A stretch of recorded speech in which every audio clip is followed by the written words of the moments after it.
Hey, welcome back to the only video on YouTube where by watching this, you're legally my new dad. Hey, Papa. I decided to get into the Christmas spirit for this video and actually watch something that, you know what? Hold on.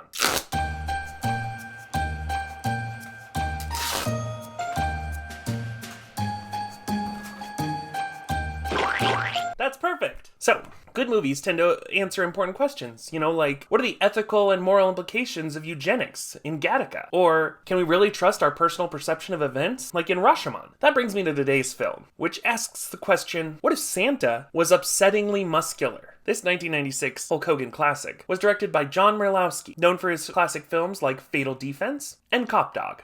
So, grab some milk, maybe some cookies, drop a couple scoops of protein powder in there. Let's get jacked on this cinematic experience.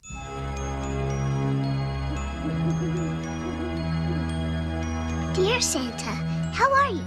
I'm not doing so well. There's this really bad man named Ebner Frost who lives up on the hill. He's got these weird people working for him, and I think they're gonna do something really bad this Christmas. This movie opens with some spooky, ominous music as a little girl gives us a big exposition dump on everything that's going on. She introduces us to the antagonist of the film, Ebner Frost. His goal, like any other bad man in a Christmas movie, is to shut down the orphanage. Mr. Frost and his men have been real bullies to everyone in Lakeville, and now he's trying to take our orphanage away from us, and nobody can stop him. I have a theory they filmed this movie, and then we're like, you know what? This makes no sense. Let's just have a little girl explain everything in the beginning. So we get this sweet introduction to the film via this little girl writing a letter to Santa Claus. And then this happens. Hey, you come back here! Come back here! Hey, come back here! No explanation, just it happens. And she goes back immediately to writing her letter. Who are these? Are these pranksters? Are these Christmas bandits? After this, we meet our muscly main man, Blake Thorne, beating the shit out of his employees.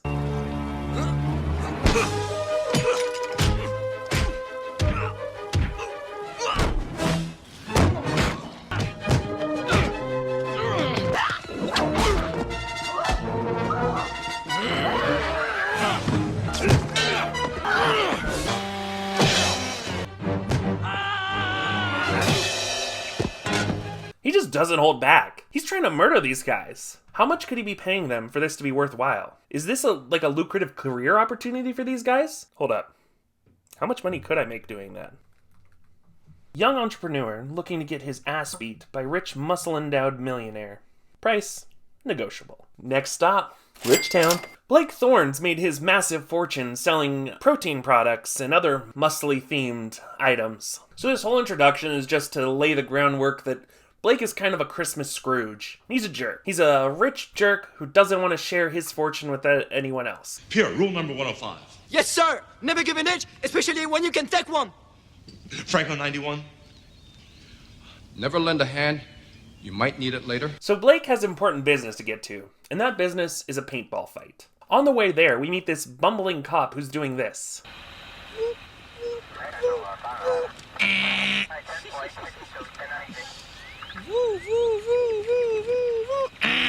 It feels like a large portion of this film was just unscripted, and the director was just like, do something funny! So the cops start chasing after Blake, and instead of pulling over, he decides to go on a high-speed chase. Hey,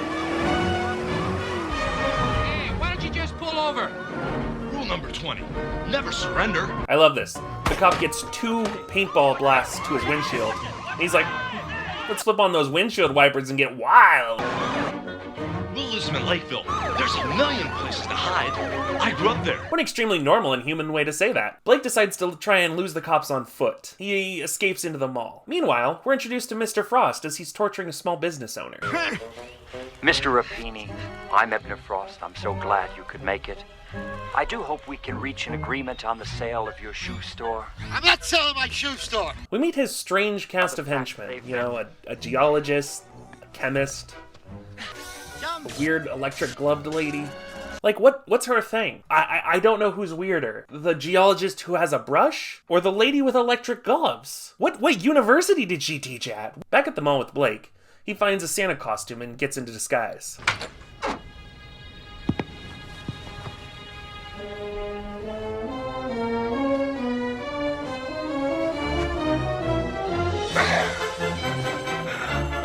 we get our first glimpse of this fabled Santa with muscles. Merry Christmas. Ho, ho, ho. That's weird. That's him. Freeze! Blake hides in a trash chute to avoid the cops that are looking for him. A janitor drops in a giant Santa bust that knocks him out. Oh,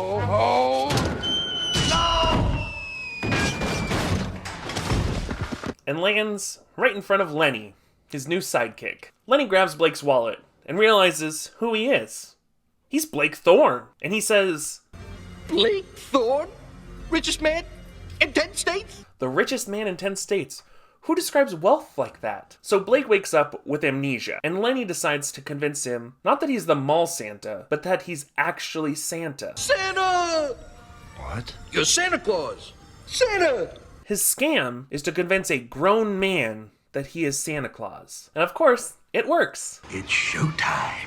Watch your head, low ceiling. So Blake's settling in, being Santa Claus, asking kids what they want for Christmas. Meanwhile, two ne'er-do-wells decide to try and rob the charity collecting donations for the mission. Santa hears the infamous Santa signal. You know the one. You be good. Santa will be right back. Okay. And he jumps into action. Santa beats the shit out of these two guys. And it's some prime Santa with muscles action. This is what we signed up for. This is the payoff for the question this movie's been asking. What would it be like if Santa had muscles? Well, he'd whoop some ass. How about 2 months?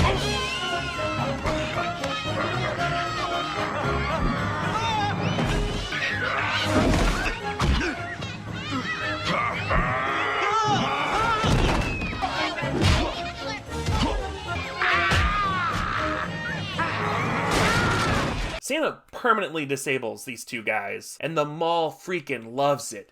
They're cheering and shouting. They're just woo-woo. All the kids are loving it. He's beating these two men in public. They're just like, I love vigilante justice. No one seems to have a problem with what's happening. They're just like, oh yeah, Santa's beating these two guys up. Okay, I like it, yes. So meanwhile, while everyone's celebrating, Blake, as Santa now, notices the Save the Mission sign and decides that's what he needs to do. Because that's what Santa does, you know? He busts ass and saves missions. You know. Anyway, hey, if you could just come over here for just a minute, there's something I'd like to show you. Mission.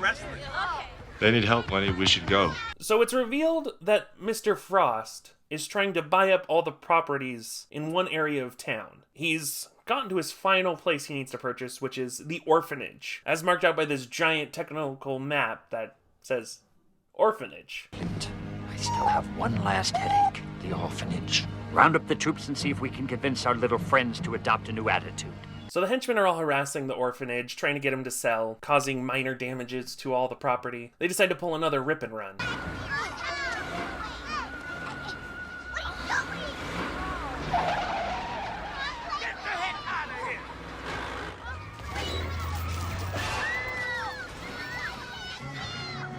So the owner of the orphanage runs out into the street to try and stop them from stealing their statue. And the henchmen are just like, well, I'm gonna kill him.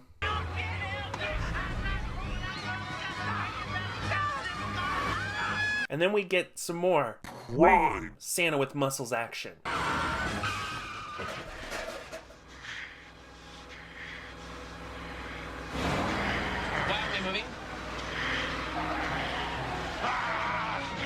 I love the like snarling dog sounds he's making. Just, "Arr, arr, arr." Why didn't the guy just get out of the way? So we meet the family that runs the orphanage, and they're a bunch of sweet peeps. The orphanage decides to offer Blake a place to stay the night because they assume he's homeless? I'm not really sure. All they really know about this guy is that he identified himself as Santa and that he has muscles. I don't know if I'd qualify that as someone I can trust yet to stay in a place where most of the occupants are children. Santa, you take any one of those empty rooms, okay? Good night, Santa. So the next morning rolls around and everyone's around the breakfast table. We see the front headline of the newspaper. Santa with muscles. Oh, hey, Santa, look. Read the front page. Yeah, you're quite a hero, Santa. What kind of headline is that? And just in case you ever wanted to watch Hulk Hogan drink milk really slowly, I present you this scene.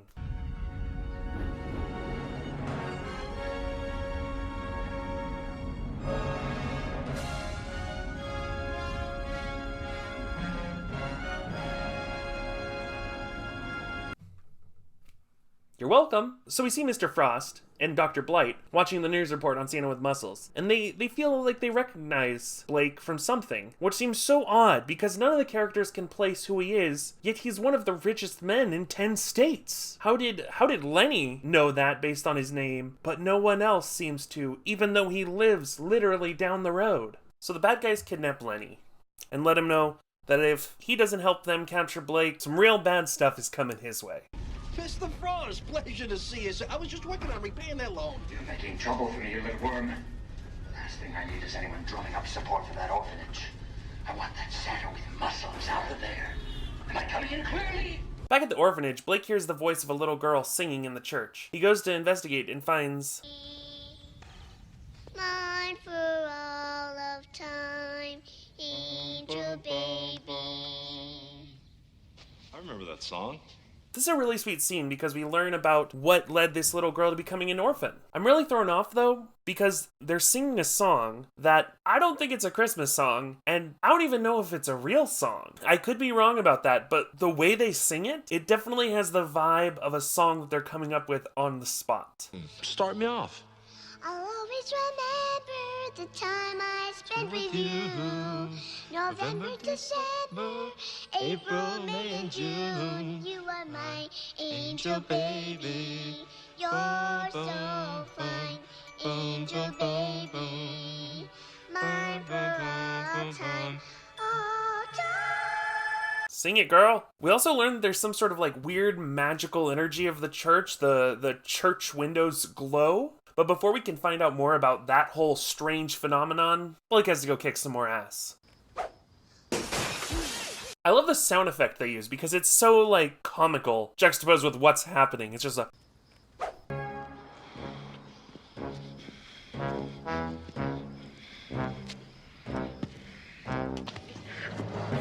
Patient suffers from bad tummy aches and splitting headaches.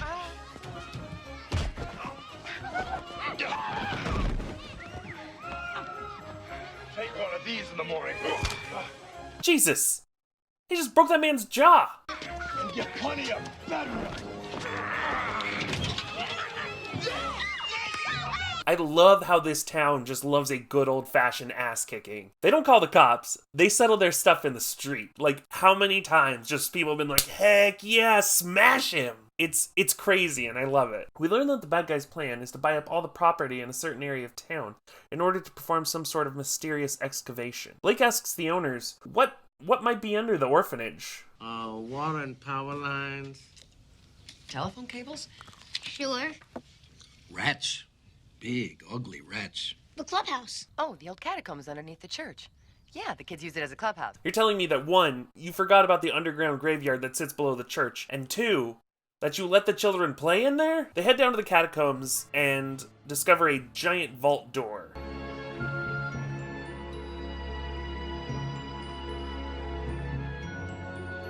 The kids have cracked the first couple numbers of the combination, but they can't get the last one.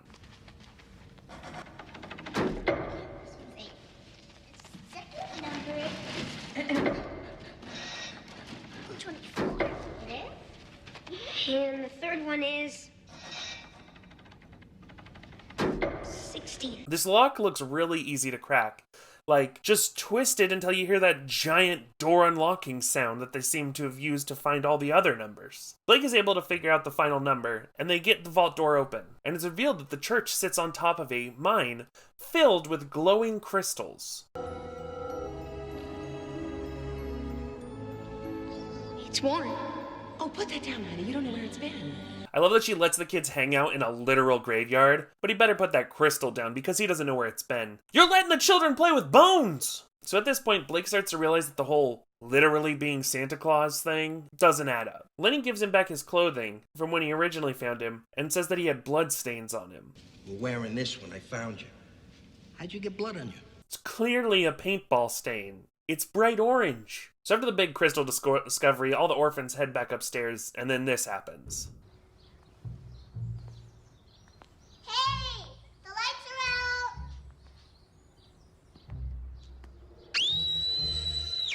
I've never seen a more lit room in my life. They couldn't have thought of another thing for her to say, like, oh, the front door's open, or the window's open, or there's an unmuscular nerd standing in the kitchen. But they went with, the lights are off in here. I can see the lights are on. What are you talking about? So we get more butt kicking, you know. They climb to the top of the church clock tower, where we get the most unclimactic fistfight of all time.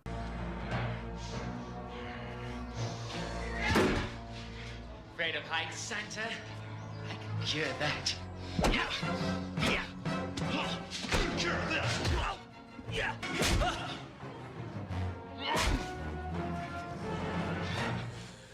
Ho, ho, ho. Ho, ho, ho. And that's how the movie ends. Well, if you enjoyed this video, make sure to drop a like. Wait, there's 30 more minutes of this movie? So Blake fell into a garbage truck and wakes up back in his mansion with his memory fully returned. Waste disposal engineer, in fact. He caught sight of you in his dumpster. And recognizing you from your products, he fetched you back here. So you're telling me the garbage man was able to identify who Blake was, but no one else was able to figure out that he's the richest man in 10 states? The bad guys show up at the orphanage again and capture everyone. And Mr. Frost informs the children that he's going to have them do the mining for him. Merry Christmas to all. Gentlemen, bring the children. I want what's in your vault, what's under this whole neighborhood. You just happen to be in the way. Then let us go.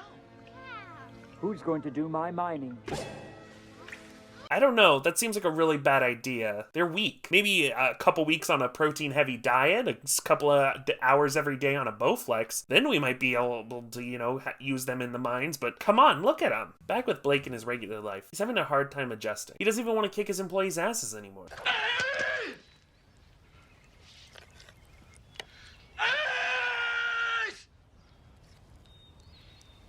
Thanks, Pierre. But not to worry, Lenny gives him a call and lets him know what's going down at the orphanage, and he jumps into action. Gentlemen, we have a mission. On the way there, they run into the same police again, and a giant police chase ensues. Which, instead of trying to get the police to, you know, help them out with the whole child labor and forcible taking over of an orphanage hostage situation, they just decide to, you know, dump some protein powder in the road and some salad dressing to try and mess with the cops. Pierre, the first course, please. Let him try some of Blake's Way salad oil. No cholesterol, only 3 calories per serving. And it goes down smooth. What the? How about some Blake's Way protein powder for our little friends? I was in Desert Storm, you know. I'm bad. I love this. They pulled up to the orphanage, but Hulk Hogan parked way too close to the wall. So one of the guys in the car can't get out, and he just has to kind of stand there in the back of the Hummer like, yeah, let's get those guys. Blake kicks a bunch more nerd butt.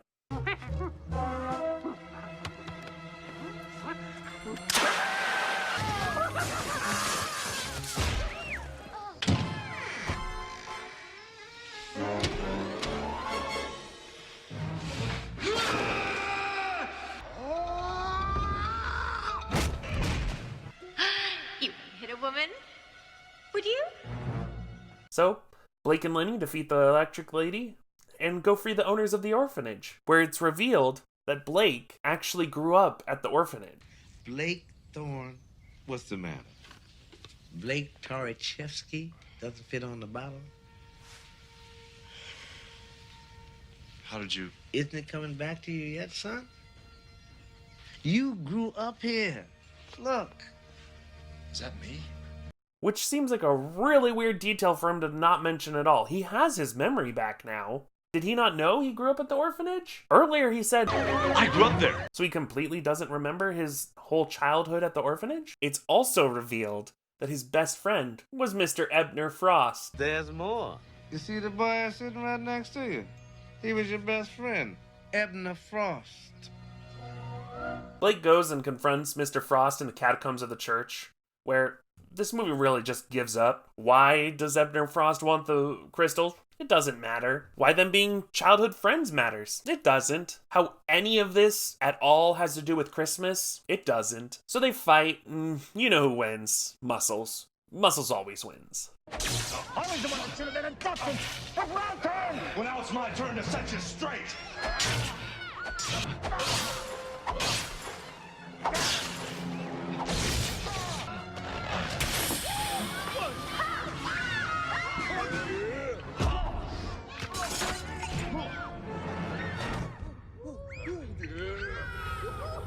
But the crystals are now giving off too much power and just blow up the whole orphanage.